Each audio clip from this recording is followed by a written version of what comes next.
الواحد بن عاشر مبتدئا باسم الإله القادر.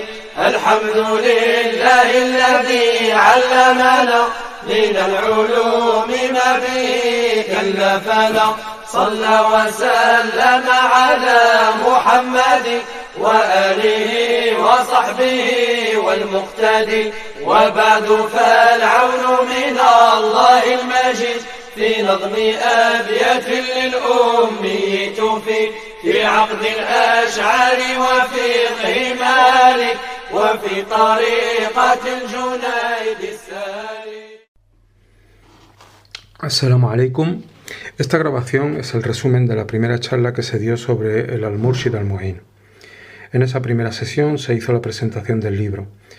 El título completo del libro que estamos trabajando en estas sesiones es Al-Murshid Al-Mu'in ala Daruri min Ulumi ad-Din, guía auxiliar para el conocimiento de lo necesario en las ciencias del Islam.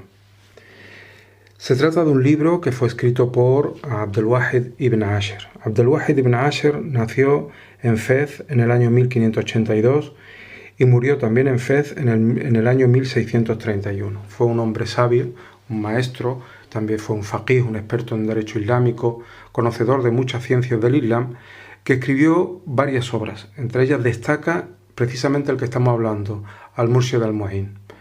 Al-Murshid Al-Mu'in es una obra que en apariencia es simplemente un breve tratado en el que se resume de forma muy esquemática lo esencial del Islam para aquellos que quieren aprenderlo desde el principio, para los que carecen de conocimientos previos y quieren iniciarse en lo esencial del Islam. Está escrito pensado sobre todo para niños.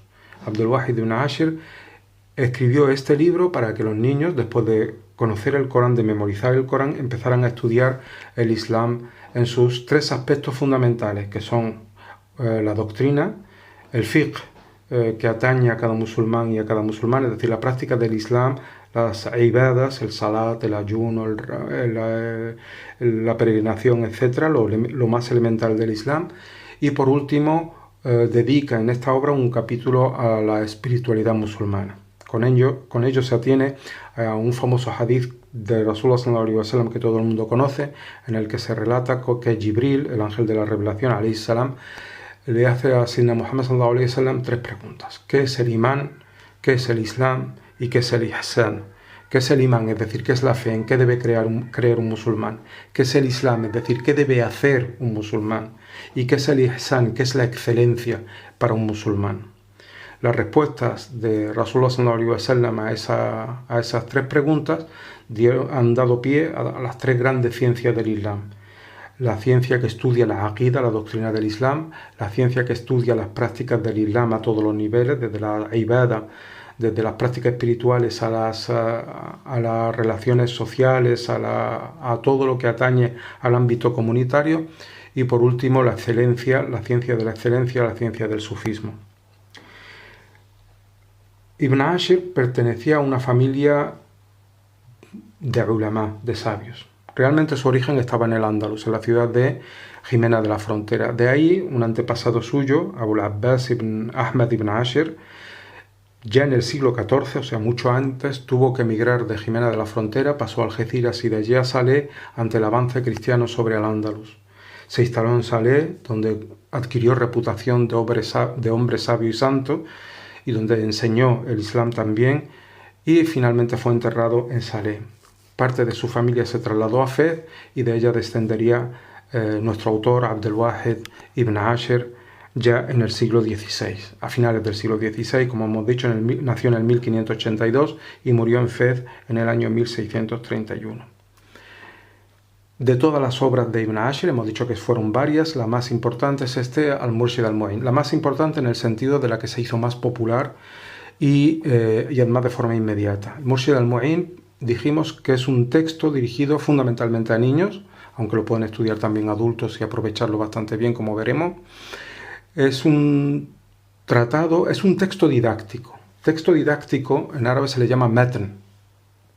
Matn en plural mutun. Hay muchísimos mutun, muchísimos textos didácticos a lo largo de la historia del Islam. Es un arte que empezó muy temprano por la necesidad de divulgar el conocimiento lo más rápidamente posible y lo más extensamente posible. El matn eran textos didácticos que en realidad se trataba de resúmenes de disciplinas que tenían que estudiar los musulmanes para considerarse que profundizaban dentro del Islam. Cuando un matn era puesto en verso para facilitar precisamente su memorización, ese matn recibirá el nombre de manduma, es decir, poema didáctico. Los poemas didácticos resumían en los versos las reglas y las explicaciones necesarias para conocer una determinada asignatura. Hay poemas didácticos sobre los más diferentes temas, sobre morfología, sobre sintaxis, sobre retórica, lógica, fonética, métrica, derecho, astronomía, cálculo, etc. Todas las ciencias que se consideraban que eran necesarias para la formación de un musulmán y de una musulmana tenían sus textos didácticos, y la mayoría o muchos de esos textos didácticos además se versificaban, se ponían en verso para, como dice Ibn Abd al-Sadiq al-Tarablusi, uno de los comentaristas, uno de los grandes comentaristas del Murshid al-Mu'in, decía que versificar la ciencia ayuda a memorizar, obliga a sintetizar y es más placentera para el espíritu, que paladea las palabras y las canta. El discípulo aprendía unos cuantos versos de la manduma y los exponía ante su maestro, ante su sheikh, que lo corregía y le añadía las explicaciones necesarias para entender correctamente cada verso, cada palabra y cada verso del poema. Eso hizo Mayyara con el Murshid al-Mu'in. Muhammad Mayyara fue discípulo directo de Abdul Wahid ibn Ashir, estudió con él el Murshid al-Mu'in y escribió sus propias explicaciones, las de Muhammad ibn Mayyara, como explicación del poema de su maestro, como comentario a la obra de su maestro, como comentario al Murshid al-Mu'in. Escribió primero un libro muy extenso comentándole al Murshid al-Mu'in. Después se dio cuenta de que era excesivo, que lo que necesitaba el estudiante era un resumen mucho más breve que diera idea del significado de cada verso de Ibn Mayyara. Y escribió un mukhtasar, un resumen de su obra anterior. El mukhtasar sería también muy famoso y acompaña siempre las adiciones del Murshid al-Mu'in, o casi siempre, de tal manera que se estudia el poema con la explicación de Mayyara. El libro grande de Mayyara se le llama Mayyara al-Kabir, esa obra que he dado para los que quieren especializarse, mientras que su mukhtasar, conocido popularmente como Mayyara al-Saghir, Mayyara el Pequeño, es el comentario que utiliza todo el mundo para el estudio de esta guía auxiliar en el conocimiento de lo esencial del Islam. Pero se hicieron otros muchísimos comentarios y además notas marginales a los comentarios. Tenemos así decenas de libros que estudian el Murshid al-Mu'in a lo largo de estos últimos 3 siglos. Si cogemos esa pequeña biblioteca de libros en torno al Murshid al-Mu'in, asistimos a la conversación y al debate entre los ulama sobre cada verso. Es una forma de estudiar el Murshid donde se recoge la vitalidad con la que este libro era estudiado, ¿no? De todos esos comentarios son muchos los que vamos a utilizar para comentar cada verso del Murshid al-Mu'in, pero entre ellos destaca uno, que es Al-Minah al-Quddusiyya, escrita por el sheikh argelino Sidi Ahmed al-Alawi, que nació en 1869 y murió en 1933, que explica el Murshid al-Mu'in desde la perspectiva sufi, es decir, busca las connotaciones espirituales de cada verso del Murshid al-Mu'in. Es como si se juntaran primero todas las explicaciones literales al Murshid que harían los distintos autores y él añadiera la explicación espiritual, con lo cual se nos crea un conjunto de obras en las cuales podemos profundizar desde esos significados primeros, sencillos, profundizar hasta connotaciones mucho más profundas de cada poema. Y esto es lo que hace del Al-Murshid una obra extraordinariamente interesante. Fijaros bien, podemos decir que Ibn Ashir era un alim, un conocedor del Islam. Para sus biógrafos era un allama, que es una forma superlativa de decir sabio. Es decir, no solamente era un sabio, sino que era muy sabio. Tenía un conocimiento especialmente profundo del Islam. Es más, algunos dicen que era un alim rabbani, un maestro o un sabio señorial. ¿Qué quiere decirse con eso? Con eso se quiere decir que no solamente era conocedor, sino un buen docente. Es decir, además enseñaba aquello que sabía. Primero lo practicaba él y después era capaz de comunicarlo. Y comunicarlo de una forma gradual, de tal manera que el estudiante pasaba de lo fácil a lo difícil. Ese es el significado que se le da a la expresión alim rabbani por los comentaristas del Corán. Es aquel que sabe transmitir el conocimiento empezando por lo sencillo y acabando en lo difícil. Es decir, no es el maestro que pretende lucirse, sino que piensa en sus discípulos y que hace del conocimiento algo apetecible para el que lo desconoce. Por lo tanto, la obra de Ibn Ashir va a ser inagotable precisamente porque contiene esos elementos de ciencia, de acción, de fama de su autor, de nobleza de su espíritu, de la nobleza de su intención, que harían que esta obra sea una obra con baraka, con bendición. Por ella fluye una bendición especial que se recoge de su estudio. Por eso es un libro tan rico en explicaciones, es decir, que es un tratado inagotable. Tenemos desde comentarios muy sencillos a otros que son mucho más complejos, porque lo permite la estructura de los versos. Aparentemente muy sencillo, con unas breves explicaciones suficientes para entenderlo, sin embargo da pie a muchas discusiones y debates que lo habilitan como texto que puede ser estudiado por adultos perfectamente, no solamente por niños pequeños que empiezan en sus conocimientos del Islam. Es decir, el verso más los comentarios da como resultado toda una enciclopedia de conocimientos sobre el Islam. Sidi Abdul Wahid ibn Ashir, al parecer, según los comentaristas, utilizó para componer el Murshid al-Mu'in, utilizó 3 obras importantes. Para la parte de la gramática, resumió un tratado un poco más extenso, la Aqida Sughra del Imam Sanusi, que es una de las obras fundamentales para el conocimiento de la doctrina musulmana a la manera de los ash'aríes, tema sobre el que volveremos cuando empecemos a explicarlo. Para la parte del fiqh, para la parte de las ibadas, para la parte práctica del Islam, utilizó un libro de una extraordinaria fama dentro del norte de África, que es el Mukhtasar del Imam Jalil, un tratado de fiqh importantísimo en la tradición maliki del norte de África. Una obra que se estudia después de estudiar este primer resumen de Ibn Ashir, porque el Mukhtasar del Jalil es un compendio que abarca todos los aspectos del fiqh, a la manera de los malikíes. Por último, para la parte del sufismo, Ibn Ashir utilizó la Risala del Imam al-Qushayri.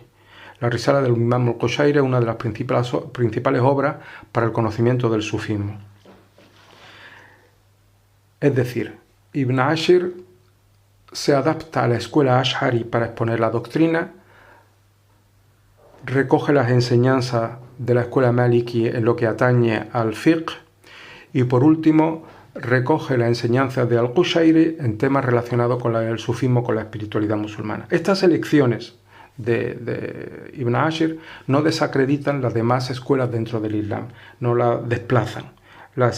Estas elecciones de Ibn Ashir no restan legitimidad a las demás escuelas. Es decir, dentro del Islam existen diferentes corrientes en la doctrina, diferentes corrientes en la práctica del Islam, diferentes corrientes en su espiritualidad. Todas ellas son legítimas siempre y cuando sean rigurosas, siempre y cuando estén basadas en un pensamiento previo que las legitima, que les da derecho de ser en el Islam, porque son estudios serios y planteamientos rigurosos del Islam. Es decir, en tema de doctrina, se puede ser Ash'ari o Maturidi o inclinarse por las explicaciones de la gente del Hadith, si consideramos a la gente del Hadith como una escuela posible dentro de las enseñanzas relativas a la doctrina. También son legítimas dentro del fiqh, dentro de la práctica del Islam, junto a la escuela Maliki, la Hanafi, la Shafi'i y la Hanbali sin ningún problema. Y dentro del sufismo, por las numerosas e infinitas escuelas y vías que nacieron de las enseñanzas espirituales dentro del Islam. El Murshid, por lo tanto, con sus lecciones particulares, sin desestimar las otras variantes de escuela dentro del Islam, el Murshid al-Mu'in es un magnífico resumen del Islam sunni, del Islam, tal como ha sido entendido por los musulmanes suníes siempre. Es un libro importante. Al comienzo de su comentario mayor, Mayyara dice: este poema didáctico, refiriéndose al Murshid al-Mu'in que él comenta, la obra de su maestro, este poema didáctico, que no tiene igual en concisión, en abundancia de utilidades y en comprobación, rivaliza con el compendio del Imam Jalil. Junta en un mismo tratado tanto los fundamentos del Islam como sus aplicaciones prácticas, de modo que quien lo lee y entiende las cuestiones que aborda se libera ciertamente del yugo del seguimiento ciego de la opinión de otro, del taqlid, que es una actitud cuya validez está cuestionada en materia de fe. Cumple así con lo que Allah le exige en cuanto a saberes que incumben a cada persona dentro del Islam. A continuación, Mayyara, el mismo comentarista de Ibn Ashir, cita las palabras de Sidi Muhammad al-Ayyashi, un famoso mujahid de la época de Ibn Ashir, que elogió la manduma de Ibn Ashir diciendo las siguientes palabras: si anhelas la buena dirección y un camino en reconocimiento de la deuda que tienes contraída con tu Creador, el Generoso, entonces memoriza una composición cuyos versos son como perlas. Es una guía auxiliar, Murshid Mu'in, en la que los significados están bajo las palabras, mostrándose como agua pura y cristalina entre jardines. ¿Y cómo no debería de ser así? Los ideó la inteligencia de Ibn Ashir, que fue maestro de la senda, cuyas asperezas limó, habiéndose acorazado el primero con toda la ciencia del Islam. Su autor no tiene par, ni en los saberes tuvo contemporáneo alguno, etc. La obra de Ibn Ashir fue, por lo tanto, estudiada y admirada por los contemporáneos de Ibn Ashir y por las generaciones musulmanas hasta hace poco. En la actualidad, muy pocos musulmanes, sobre todo los jóvenes, saben quién es Ibn Ashir y menos han oído hablar del Murshid al-Mu'in. Incluso aquellos que parecen saber algo, sin embargo, le muestran en muchas ocasiones hasta desprecio, porque es un tratado muy sencillo para niños que contiene enseñanzas que parecen chocar con las versiones que en la actualidad se dan sobre el Islam. Por eso es necesario estudiar, aprender cómo se ha ido transformando a lo largo de este siglo pasado y del actual la visión que tenemos los musulmanes del Islam, cómo se ha ido deteriorando. Y es el resultado de una historia convulsa. No es casualidad que en la actualidad, que parece que los musulmanes tan interesados por el Islam tienen un conocimiento amplio y tienen muchas formas de conocerlo a través de libros, de conferencias, de las redes sociales, de Internet, es cuando realmente tienen una desconexión absoluta y total con el Islam de sus antepasados. Esto se debe, como hemos dicho, a su historia reciente, y sobre esto hablaremos mucho a lo largo de estas charlas. Porque lo importante es saber lo siguiente. Primero, el que está organizando esto, yo no soy faqih, no soy un alim, no he estudiado el Islam de forma metódica como se hace en las escuelas tradicionales, por lo tanto no me presento como maestro del Islam. Maestro del Islam fue Ibn Ashir.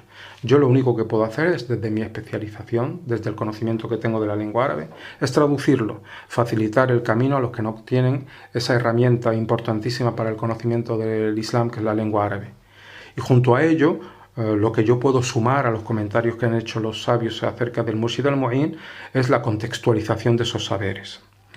Ver la historia primero ver la forma más apropiada de traducir cada concepto, porque iremos descubriendo poco a poco que muchos de los términos que utilizamos en castellano para traducir términos árabes son erróneos. No solamente son erróneos, sino que inducen a un auténtico alejamiento de lo que son las fuentes del Islam, porque son traducciones malas e incluso perversas.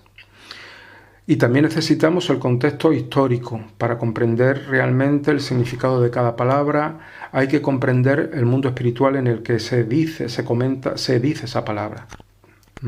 Para comprender realmente su significado, tenemos que tener una serie de conocimientos previos que están supuestos en las obras en las que se estudian y que sin embargo los musulmanes en la actualidad no tienen. Por lo tanto, difícilmente comprenderán esas obras tradicionales del Islam. Por eso, la inmensa mayoría, sobre todo de la juventud, prefieren las obras que se publican en la actualidad que sin embargo carecen de la barca, de esa posibilidad de comunicar un conocimiento vivo, real y auténtico sobre el Islam.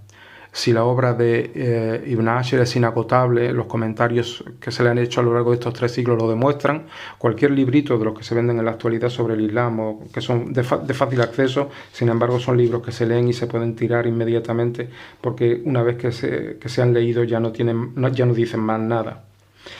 Esto se debe a transformaciones que ha habido en el Islam a lo largo de los últimos siglos. Primero, el Islam tuvo que afrontar el imperialismo occidental, la colonización de sus tierras a finales del siglo XVIII y a lo largo de todo el XIX y principios del XX. Empezó con la colonización de la India, siguió con la presencia occidental en todo Oriente Medio y también del norte de África. La colonia más antigua en el mundo musulmán fue Argelia. El colonialismo no fue simplemente la apropiación del territorio y las riquezas del mundo musulmán, sino que fue la apropiación del Islam. El occidental, con su legión de expertos en Islam, de orientalistas, van a copar el conocimiento del Islam y su distribución. Es decir, primero se van a apropiar del saber en el Islam y a partir de sus propias interpretaciones lo van a enseñar a las élites musulmanas que se ponen en sus manos. Y esas élites van a conformar una clase social nueva, que es la que crea en el Islam una cosa que no existía en la actualidad, una especie de iglesia que se adueña de la interpretación del Islam, pero lo hace ya con unas viseras que vienen de Occidente. Es decir, es la interpretación arabista o orientalista del Islam la que se empieza a enseñar dentro del Islam, sustituyendo la comunicación tradicional que había sido cortocircuitada completamente con la ocupación y la destrucción de los centros que transmitían el saber tradicional dentro del Islam. El colonialismo va a encontrarse con una fuerte oposición y esa oposición va a ser desbarajustada, vencida, derrotada, machacada. Eso es lo que va a ser la raíz de ese alejamiento que tenemos los musulmanes en la actualidad con respecto al Islam. Para solucionarlo apareció una especie de reforma en Egipto, que luego se extendió a Siria y a todo el Oriente musulmán y de ahí a todo el mundo musulmán.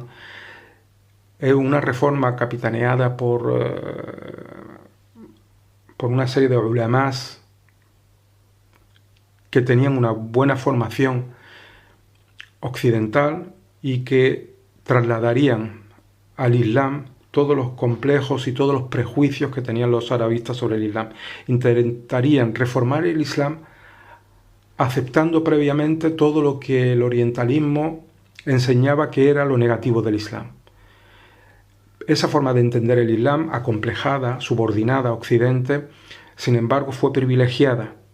Se consideró que era el Islam ilustrado y por lo tanto se hizo oficial en el mundo musulmán. No aportaba nada nuevo, sino que precisamente eliminaba algunas de las aportaciones más interesantes del Islam a lo largo de sus siglos de existencia. Es decir, era una negación de muchas cuestiones, de muchos temas que son fundamentales en el Islam, en beneficio de las opiniones y los prejuicios de los occidentales, especialmente de los orientalistas. La situación de derrota del mundo musulmán intentó ser paliada más o menos sobre los años 20 del siglo pasado con la aparición del Islam político. El Islam político es otra nueva visión del Islam, mucho más social, mucho más militante que el Islam de los eruditos de la Reforma y que tuvo una enorme difusión como contestación al Islam oficialista, al Islam que mantenía la opresión de los musulmanes como continuación del colonialismo anterior. El Islam político, que se plasmó fundamentalmente en el movimiento de los hermanos musulmanes y a partir de ahí surgieron muchísimos movimientos alternativos a los hermanos musulmanes, ofrecieron a los musulmanes una visión nueva del Islam, como digo, muy social en sus inicios y combativa, pero también muy ideologizada.